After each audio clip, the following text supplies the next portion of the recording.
Bakit naging warrant rin sa Pilipinas yun?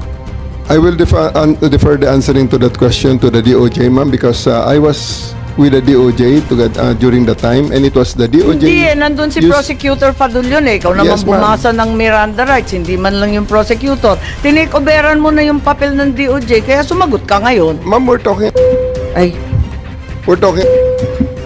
in the tube. Hindi, sinabi mo kasi, ang liwaliwanag, sinabi mo, hindi naman kailangan ng warrant eh.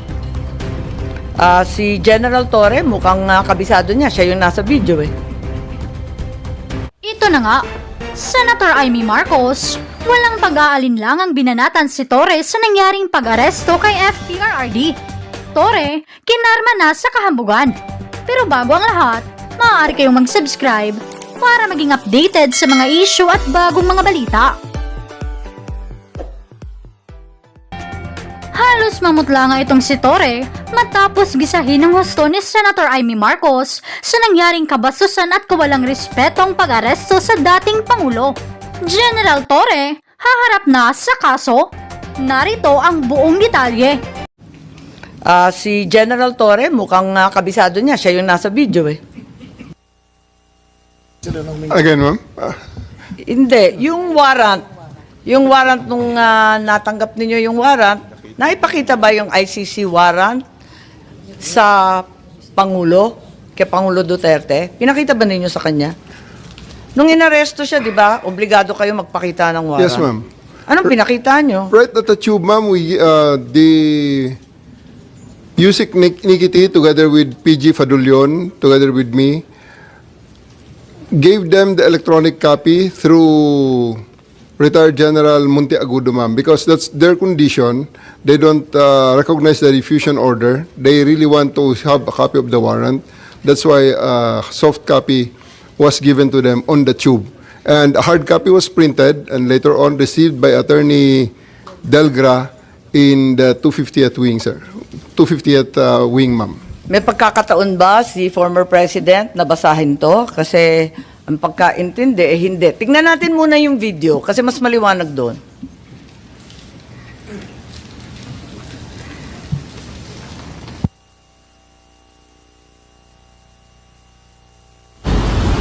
Pag umaresto ka ng tao, pag inaresto ka ng pulis, pwedeng hindi dala ng pulis ang warrant mo? Pwede. Sasabihin lang ng pulis kayo, oy, arestado ka, may warrant ka. Nasaan ang warrant? Doon sa istasyon, halika na. That's perfectly legal. Pag umaresto ka ng tao, pag inaresto ka ng pulis, pwedeng hindi dala ng pulis. So ang sabi po ninyo, hindi naman kailangan yung warrant eh, kaya hindi ninyo pinakita. Tama po ba yun? Ma'am, that is a very, very different interview in the aftermath. But I'm talking of... Anong pinag-uusapan sa interview? And I'm talking about we have already veered on the general rules on the warrantless, on the service of the warrants.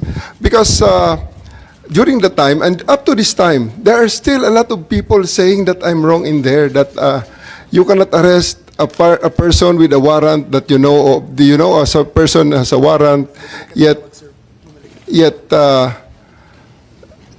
you cannot serve it without the physical warrant. So, all the lawyers know here Diba ang that sabi, I'm right there. Kailangan ng warrant as soon as practicable. At hinihingi talaga ni former president. Di ba hinihingi niya? Hinihingi ng abogado niya, asan yung warrant? Tama, di ba hinihingi Yes, nila? ma'am. Anong pinakita nyo? We gave them the electronic copy of the warrant and it was given to them by Yusek Nikiti together with PG Fadulyon. It was received by Yung General warrant, anong klase yung Monteagudo. itsura ng warrant? ICC, Interpol? It's a ICC warrant, ma'am. ICC warrant. Yes, ma'am. That was directed to the Interpol. That was the attachment of the diffusion order. Pero ayon sa ating batas, di ba? Napakaliwanag naman na yung court o judge, kinakailangan Pilipino. Hindi naman sakop noon yung Interpol, yung ICC. Bakit naging warrant rin sa Pilipinas yun?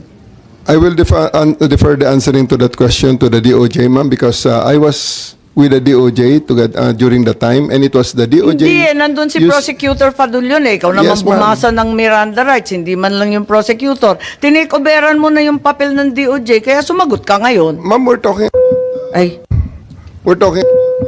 situation in the tube. Hindi, sinabi mo kasi, ang liwaliwanag, sinabi mo, hindi naman kailangan ng warrant eh. It's a different matter, ma'am. Altogether different matter. Bakit? Ilang warrant ba yan?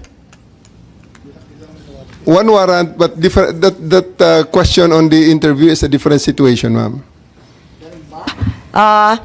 So, kailan mo pinakita yung warrant? Yung sinasabi mo electronic copy? The first time, ma'am, it is not At kanino? me. It was not me who showed the warrant. It was Yusek Nikiti together with PG Fadulyon, together with me there in the tube of the plane.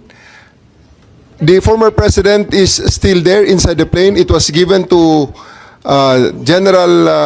retired General Monte Agudo, who is with the party.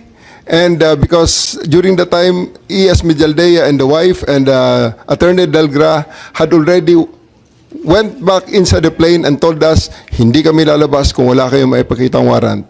Kaya nga, so, when was the accused finally shown the warrant of arrest? Di ba dapat as soon as practicable ang sinasabi? Kailan mo pinakita mismo kay former president? I believe, ma'am, the electronic copy is already acceptable now in the rules of court. Yun na nga, pero pinakita mo ba kay Presidente Duterte? It was not me who they invited inside the plane. It was the PCTC through General Alcantara, whom they invited inside the plane, showing to them and explaining to them the warrant. Ganun ba? Napaliwanag ba ninyo, Executive Director Alcantara? Kasi parang ang bilis-bilis lang naman ninyo dun sa eroplano. Ang nakita naming final warrant, 15 pages po. Ganun lang kabilis na nabasa Tama po yung kaagad? 15 pages po, pero i-present po namin kay President Duterte na nasa Nabasa niya lahat, 250. 15 pages? Ang bilis-bilis lang lumabas eh. Oh, hindi po niya nabasa yun. Hindi niya nabasa. Oo, hindi niya. So, bakit Doon po namin present sa kanya sa... kaya nga, pero ba't hindi niyo pinagbigyan na basahin? Yung- Kasi karapatan talaga ng akusado at ng arestado yan, di ba? At that point in time, ang may kopya po ng warrant ay si General Alex Monteagudo. Nagbabapiring po sa telepono niya. Matagal pong mabuo dahil... Siyempre, nasa airport. Oo, Tapos kaya nasa loob kaya ng nga po. aeroplano. Kaya nga so, po sa madaling sabi, Kaya nga po nag-print kami ng hard copy. So pagdating po sa 250, doon na binigay sa kanila yung warrant. Madam Chair, just on the warrant. yes, Senator Yeah. Cayetano, please. Just one insight on the warrant, and just to bolster my point kanina na bakit mas maganda na or bakit essential for me my local court, no? If you look at paragraph 12, before you look at it, can anyone in the room here tell me, I know the former president was accused of extrajudicial killing, of crimes against humanity. Pag sinabi yung torture, pwede kasing bago mo patayin, di ba? Pwedeng emotional torture, pwede mong gulpihin torture. So, included na yan. But does anyone here, can anyone tell me here that during his 6 years and before that, he was accused of ordering or himself raping people?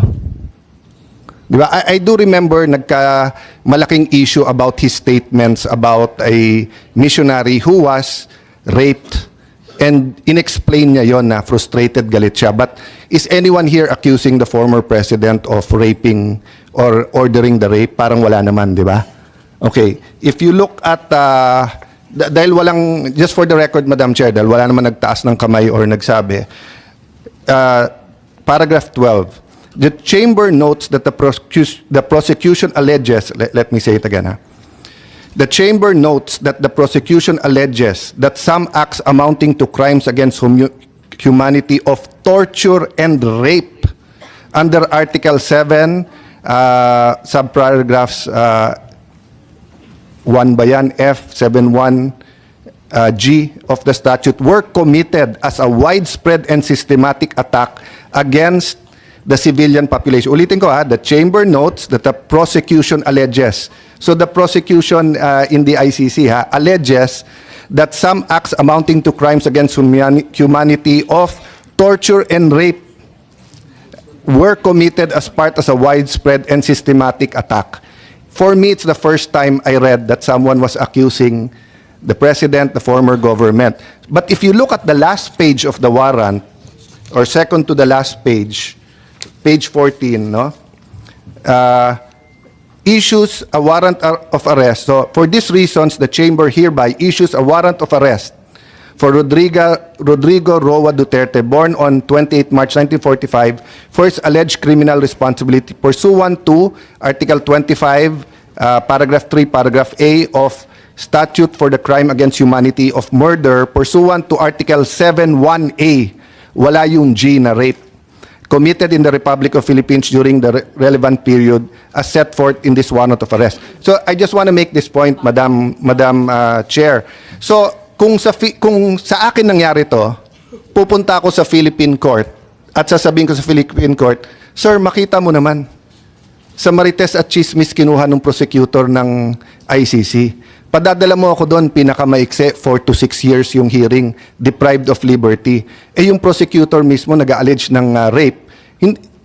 The harshest critics of President Duterte accuse him of being insensitive to women, saying misogynist, masama yung ano, etc. And I won't defend him there. It's on the record, di ba? And also accused him of being insensitive to a foreign national who was a missionary here who was raped. But I haven't heard na inaccuse siya ng rape or ordering rape. Ang alam ko nga, galit na galit siya pag ministreat yung mga kababaihan.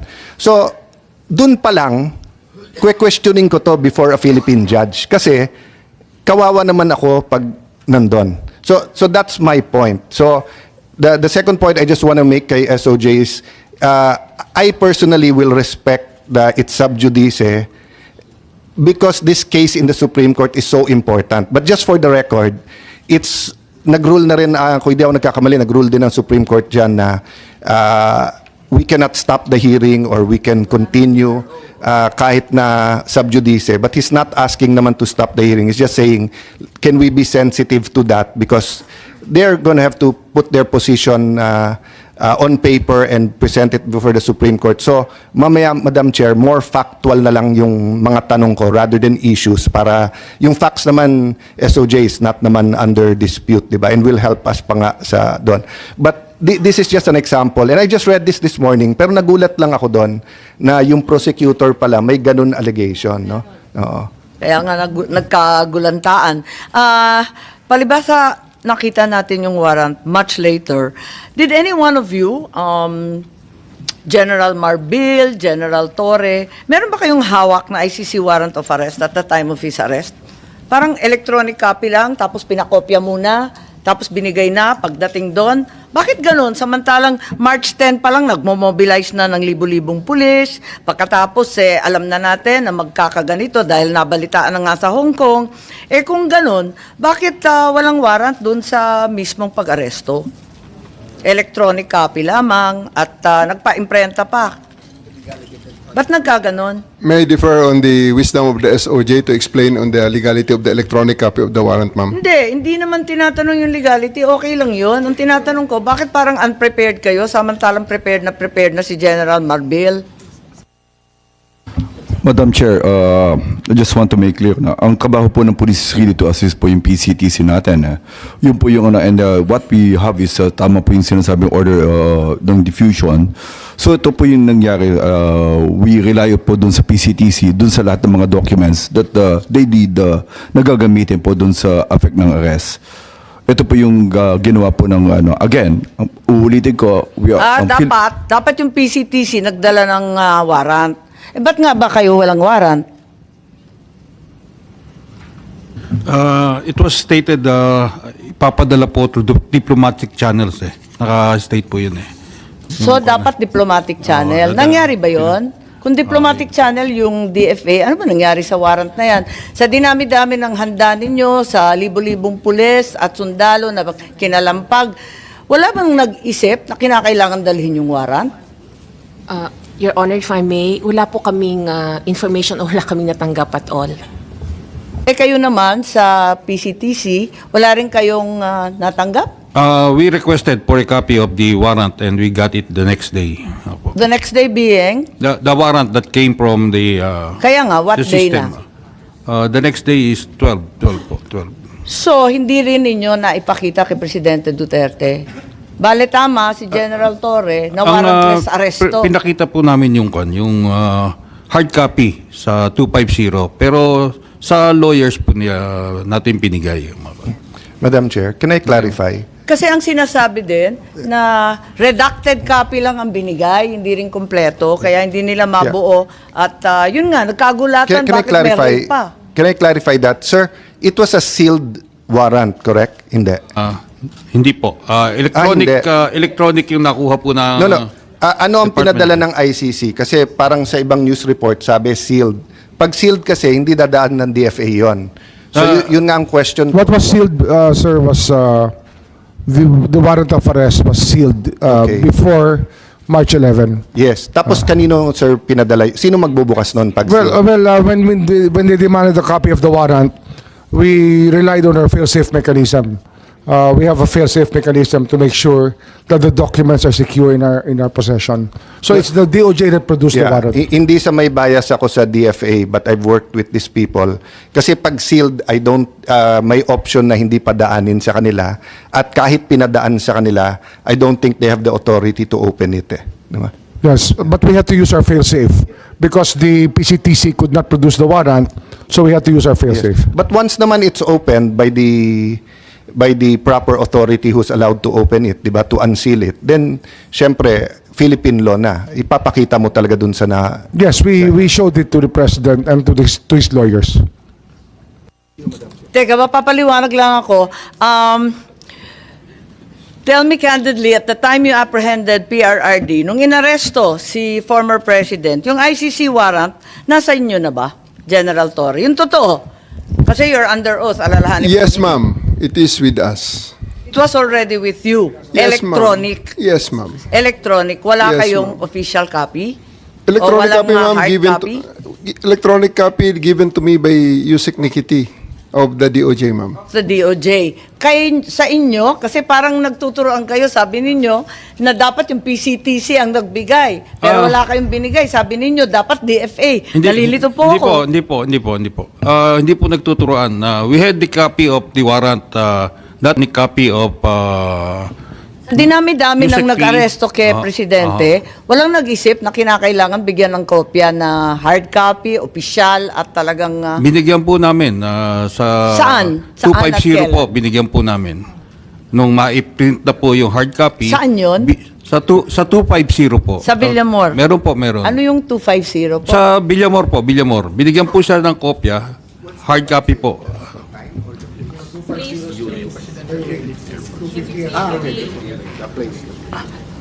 So, nandun. Anong oras? About shortly before 12 po.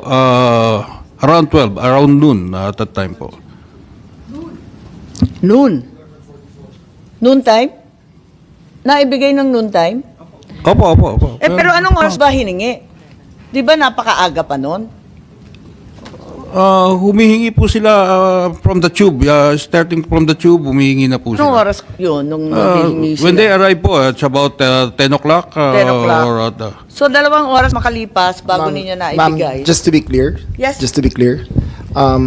General Torre, maybe you can explain the process of serving the electronic copy, which constitutes a legal form of serving the warrant. Yes, ma'am.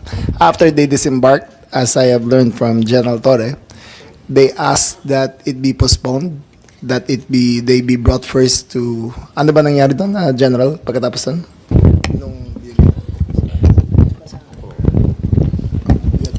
They only disembarked when the electronic copy was produced and given to them. So, kaya sila lumabas. And when they step out of the plane, at the junction of the moving part of the tube, PG Fadulion met them and attempted to read the rights to President Duterte. And all of them said, pwede ba mamaya na yan at pa-diffuse muna natin ang tension. Doon na lang sa 250th Airlift Wing. So, we acceded to that request. We arrived at the 250th Airlift Wing. They were given refreshments. They were allowed to refresh. They were allowed to, para generally pababain lang ang tension ng lahat. And then we, after an hour or two, we returned, and that was the video that you saw when I was reading the rights in the cell phone, which basically it's memorized already. So just a formality, and then they asked at that juncture, they asked for the written, they want a printed copy. So I went out of the room, stepped out of the room, printed it, and gave it to them. Okay, yung printed copy, may allegation na redacted copy daw to. Hindi daw kumpleto, hindi daw buo. Parang simplified lang or pinaiklian. Tama ba? O buong buo? Buong buo yun, ma'am. It was Ilang pahina? 15 pages. Yung 15 pages na kumakalat ngayon, Yes, yun na ma'am. yun? Yes, So yun ma'am. din ang naibigay doon sa Villamor? Yes, ma'am. That was properly received by Attorney Delgra in assigned So Attorney receiving copy. Delgra. Yes, ma'am. Pero nakita ko sa ating video na iba ang pangyayari tungkol sa abogado. Pwede bang panoorin natin?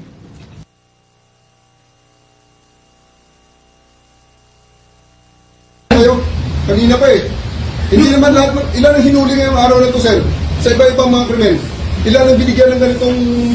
Kasi nandito kayo lahat eh. Nag-iisang tao. Ilan ang binigyan ng Nag-iisang ganitong... tao, dami krimen sa labas. Siya lang sa namin. Sir, hindi kami Sir, ma'am, humingi ng please pabor. naman. Just invoke Article 59. Bakit hindi yan magawa-gawa? Attorney, you will be That's referred- precisely the point that I'm saying. Ano That's yung precisely naman the yan? Huwag kayo mag-ano, kayo, please lang, bawal hawakan. Attorney, you will be removed. Bawal hawakan! Bawal hawakan. Tumayo ka na lang. Bawal The right to hawakan. counsel is something that has to be observed Right to counsel. and Huwag respected. kayong umawak. Huwag kayong nakipakialam sa kanila. Huwag kayong baka mo ano Kasi yung nga, lawyer. nag-uusap Baka mo ano yung lawyer. Nag-uusap pa kami. Bawal. Huwag na tayo. Nag-uusap pa kami. Huwag mo hawakan yung lawyer. Huwag mo hawakan. Nag-uusap pa kami. Hawakan. Huwag mo hawakan. Huwag ba? Nag-uusap pa kami. Attorney, please Huwag naman. mo hawakan. Is this what you want? Is this what you want, Mr. President? Huwag mo hawakan. Time lang eh. Time lang. Kayo mga Huwag mo hawakan yung nanay ko! Tangina mo! Hindi, kayo mga sundalo, tanungin ko kayo, anong kasalanan ko? Okay, dito sa video nakikita na si General Torre hinihila yung abogado. Standard procedure po ba ito ng Madam Chair? PNP? Bakit mo kinakaladkad yung abogado? Hindi ba karapatan ng isang akusado, arestado na magkaroon ng abogado? Bakit ayaw ninyong palapitin yung abogado? Gabi na ho yun, ma'am. That's already the time that I'm forcing everyone to board the plane. I'm already forcing the former president to board the plane, ma'am. Tapos na yung napakarami ng optics sa kanilang ginawa dyan, ma'am. And Interesting use po of force. You were forcing them. So Yes, you ma'am. admit you forced them. You I used have violence. to. I have to because they won't go with us voluntarily, ma'am. So I have tried all the lahat ng pakiusap ay ginawa Naku, na General namin naman, buong sa araw. dinami-dami ng pulis, ang tanda-tanda na, may sakit pa. Sa palagay mo, masisindak pa yun, o kaya bang lumaban nun? In fairness to the President, ma'am, after I handcuffed E.S. Mijaldea and told Attorney Delgado that he's the next one to be handcuffed and boarded on the bus, the former President actually acceded and said, sige na, alis na tayo. And you saw that on video. Well, It was nakita namin, Romy. di ba, hinihila mo yung upuan. Hindi ba dapat, talagang General Torre, kailangan makinig ka doon sa sinasabi ng abogado? Di ba karapatan nun? I have already arrested, I even arrested E.S. Mijaldea, ma'am, for obstruction of justice and placed handcuffs on him. That was already the last parts because masyado ng gabi, aabutin na kami ng umaga din, ma'am. It's Ilang already oras na? unreasonable. 2 oras pa lang. Kalalanding lang ng Hong Kong ng alas 10, alas 12 12 hours. pa lang to. 12 hours, ma'am. Kaya nga, anong oras to? Kasi Mga sabi 7 mo o'clock na- kanina, 10 o'clock Mga 8 o'clock yan, ma'am. Yung kay Delgra. O, anong oras na yun? Mga 8 o'clock yan, ma'am. Sa umaga na yan? Gabi. 7 o'clock, 8 o'clock ng gabi na yan, ma'am. 8 Si a.m. Delgra. Ay, 8 p.m. Yes, Eh, ma'am. gano'ng katagal na yon? 10 hours, ma'am. 9 hours. Naka 9 to 10 hours na. So, sa palagay mo, si former president had sufficient chance to challenge na the validity of the arrest. So sinasabi ninyo na 9 to 10 hours na yan. Kasi nakuha niya yung warrant nung alas 12 mahigit, hating gabi lampas, ano? Tapos, Tanghali, ma'am. Tanghali, ma'am. Niya nakuha ang okay, warrant. tapos, tumagal pa sila ng ilang oras. 11 hours. Ng 11 hours, sinasabi po ninyo. Yes, ma'am. They attended to serve the warrant when they disembarked. They asked that it be deferred until they reached 250. Upon reaching 250, they asked for some refreshments and they cooled down. Upon being more calm and after conferring with their lawyers, the warrant of arrest was served in toto, in full, and their rights were read. So sa tingin ninyo, itong 9 to 10 hours sapat na para sa isang pangkaraniwan tao na makakuha ng sariling abogado, tapos i-check yung kanyang warrant, pagkatapos mag-draft, mag-file ng maayos na petisyon ng habeas corpus. Ganun ba yun? Ma'am, you must, I think the records showed that there were 3 lawyers with him in conference with him during the entire time. Attorney Delgra. Paano Attorney makakapag-file yun? Gabing-gabi na, hindi naman Ma'am, court hours. They had filed a case of a TRO with the Supreme Court. They tried their legal remedy. It was duly recorded and there was no TRO given by the court, ma'am. So, ma'am, just to be clear, they had their chance to seek legal remedy as shown by the actions of their lawyers by approaching the Supreme Court. So there was no due process denied, ma'am. Siguro sasabihin ko at tatanungin ko kay Attorney Medina, ang ating constitutionalist po rito, masasabi ba natin na nabigyan si PRRD ng sapat na pagkakataon para alamin itong validity ng kanyang, yung katotohanan ng kanyang pag-aaresto? Ilang oras ba yung sinasabi natin na sufficient time, yung sapat na panahon?